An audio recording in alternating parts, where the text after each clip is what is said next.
बात करते उन्होंने कहा कि नहीं, एक स्टेट को अलग दर्जा और पूरे देश को अलग नियम, ये नहीं होना चाहिए।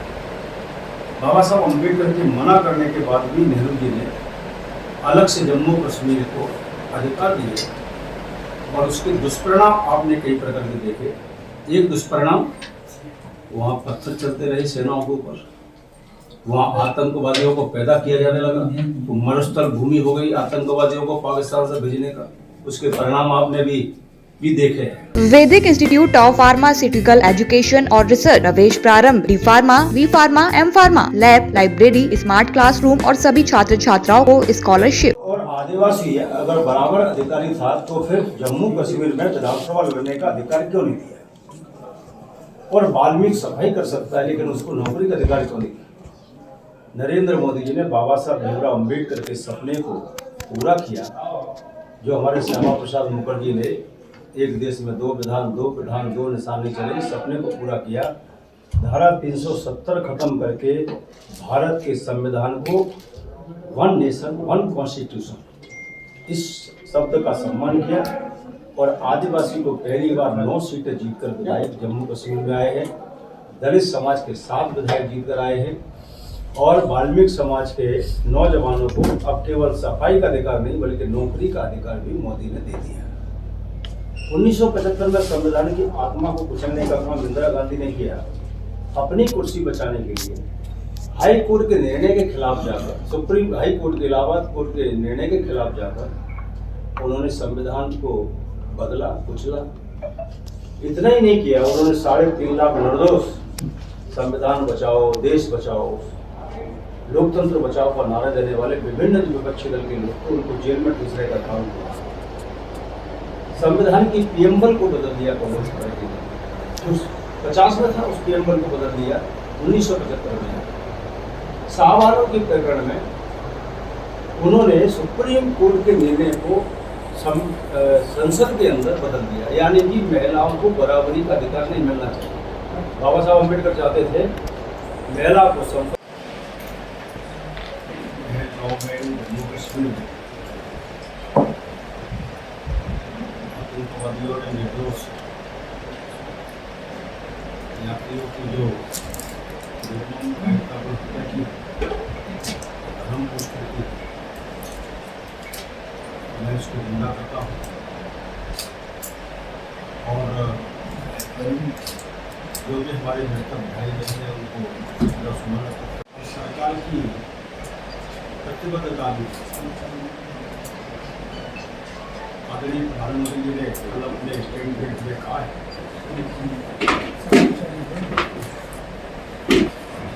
उनको बख्शा नहीं जाएगा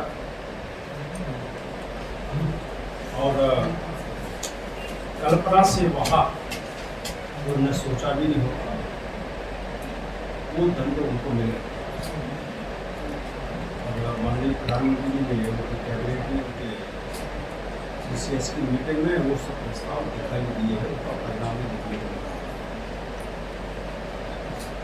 मैं आज सागर में भारतीय जनता पार्टी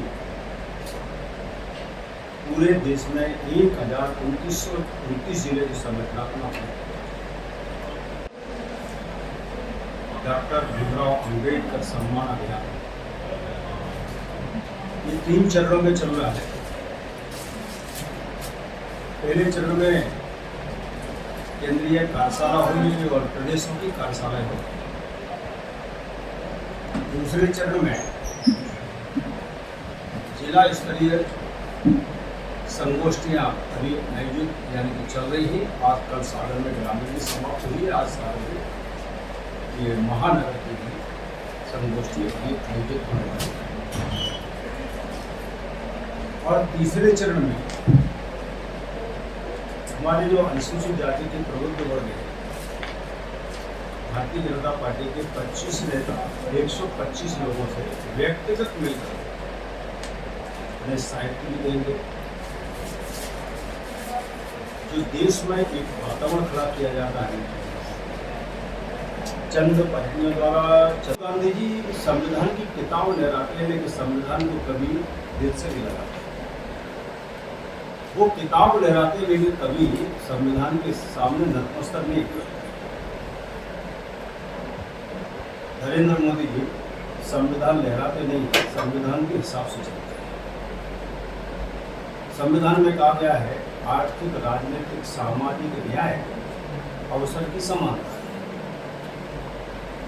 57 साल कांग्रेस केंद्र में रही, लेकिन ये चारों चीजें ही कांग्रेस दलित, आदिवासी, पिछड़ों को नहीं दे पाई। सामान्य वर्ग के गरीबों के साथ भी न्याय नहीं दे पाई। अगर कांग्रेस पार्टी संविधान मानती होती तो पिछड़ा वर्ग आयोग को संवैधानिक दर्जा दे दिया, लेकिन नहीं दिया। कांग्रेस पार्टी अगर संविधान को सम्मानित करती होती तो काका कालेलकर की रिपोर्ट को ठंडे बस्ते में नहीं डाला। संविधान में वक्फ बोर्ड कहीं भी नहीं था। आप पहली प्रति उठाकर देख लीजिए, वक्फ बोर्ड को कोई जगह नहीं, यानी कि धार्मिक आधार पर संविधान में कोई जगह नहीं। ये बाबा साहब अम्बेडकर ने संविधान लिखा और जिसमें डिबेट हुई, सभी लोगों ने भाग लिया, देश के सभी ने, उसमें मुस्लिम भी थे, उसमें हिंदू भी थे, उसमें दलित, आदिवासी, बौद्ध भी थे। सबने कहा कि आर्थिक, धार्मिक आधार पर कुछ नहीं होना चाहिए, लेकिन वक्फ बोर्ड डालकर संविधान की आत्मा को कुचला, जो केवल बाबा साहब भीमराव अम्बेडकर की जयंती 14 अप्रैल को अपने राष्ट्रीय प्रोग्राम में शामिल किए। जैसे श्यामा प्रसाद मुखर्जी का हम योगदान मनाते, पार्टी का स्थापना दिवस मनाते हैं, दीनदयाल जी की जयंती मनाते, उसी प्रकार से बूथ लेवल तक बाबा साहब अम्बेडकर की जयंती भी मनाने का हम काम करते हैं। आदरणीय नरेंद्र मोदी जी ने कहा है कि संविधान हमारी पन्नों की किताब नहीं है, ये राष्ट्रीय ग्रंथ है और हम इसी के अनुसार चलेंगे। मोर्चा में मैं जब से राष्ट्रीय अध्यक्ष बना हूँ, मैंने अभी पार्टी ने जो तय किया उसके हिसाब से मैं बता रहा हूँ। 13 तारीख को हमने अम्बेडकर जी की जयंती से एक दिवस पूर्व देश भर में बाबा साहब की स्टैच्यू और उनके स्थान पे वहाँ स्वच्छता अभियान चलाया था और शाम को दीपोत्सव कार्यक्रम किया। पूरे देश में स्वच्छता के 4,73,759 दीपोत्सव के कार्यक्रम, फिर से बोल रहा हूँ, स्वच्छता के 4,73,759 और दीपोत्सव के कार्यक्रम 5,30,655। ये इतनी संख्या वहाँ पर उपस्थिति हुई और वहाँ जो कार्यक्रम टोटल हुए, वो कार्यक्रम हुए 16,380 स्थानों पर।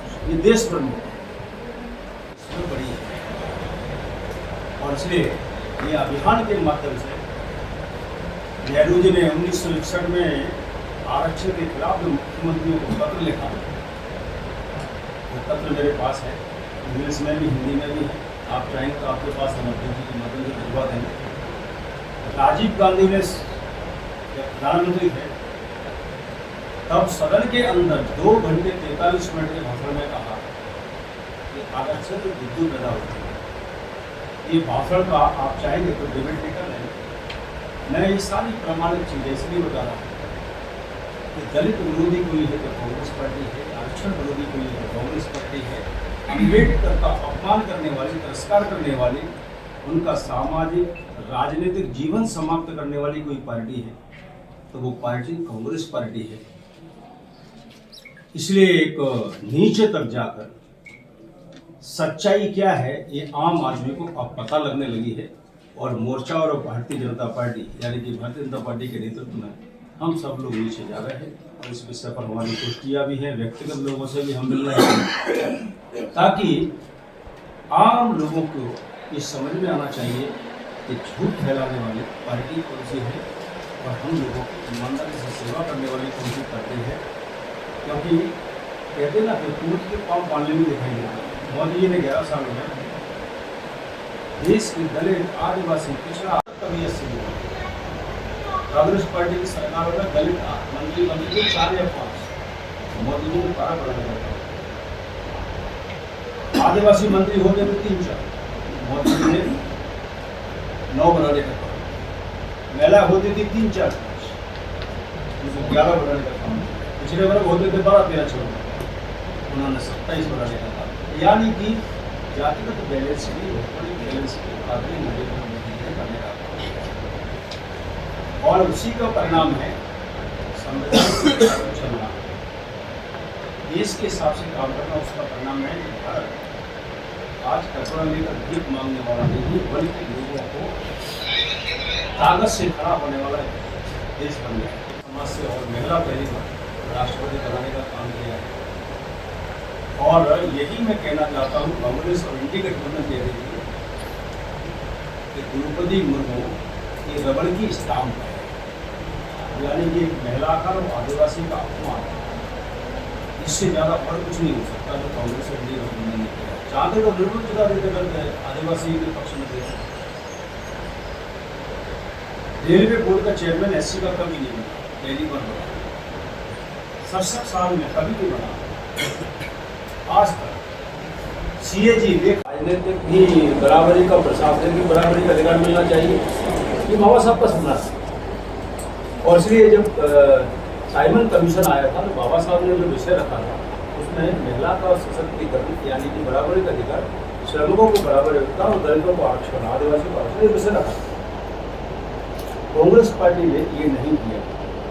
मोदी ने संविधान का सम्मान रखते हुए कुल मिलाकर विकास पर बात नहीं करेंगे, देश की आत्मनिर्भरता पर बात नहीं करेंगे, ऐसे मुद्दे उठाकर वो कहीं ना कहीं लोगों को लड़ाने का काम करते हैं। इसलिए पार्टी ने एक अभियान हाथ में लिया है। ये अभियान पूरे देश में बहुत ताकत से चल रहा है। एक जानकारी मैं और बताना चाहता हूँ, और उसमें 10,04,414 भारतीय जनता पार्टी के नेताओं ने इसमें शरीक होकर बाबा साहब की जयंती मनाने का काम। बाबा साहब अम्बेडकर की जयंती पर पुष्पांजलि स्टेचू पर या प्रतिमा पर या चित्र के सामने मिष्ठान वितरण और संविधान की प्रस्तावना का सामूहिक वाचन। फैक्ट्री में एक बड़ी जो इंडी गठबंधन है वो झूठ के कल्पों की है। ये वातावरण शांति पैदा करने के लिए समाज। लाल सिंह आर्य जी, हमारे वरिष्ठ विधायक इंजीनियर प्रदीप लारिया जी, श्री सागर विधायक श्री शैलेंद्र जैन जी, हमारे सह मीडिया प्रभारी श्री आलोक केशरवानी जी, आप सभी का हम एवं हमारे सभी पत्रकार बंधुओं का अभी पूरे देश में आरक्षण नहीं था, जैसा मध्य प्रदेश में, उत्तर प्रदेश में, हिमाचल में 25 करोड़ की गरीबी रेखा से बाहर है। तो ये संविधान की भावना मूल्य है। बाबा साहब की ज्योतिवाला फुले हों या फिर हमारे Vedic institute of pharmaceutical education और रिसर्च प्रवेश प्रारंभ D pharma, V pharma, M pharma, lab, library, smart classroom और सभी छात्र छात्राओं को स्कॉलरशिप। हमारा पता है यूनिवर्सिटी रहली लिंक रोड, बाबूपुरा, सागर, मध्य प्रदेश। हमारा नंबर है 7617309253 8319189545।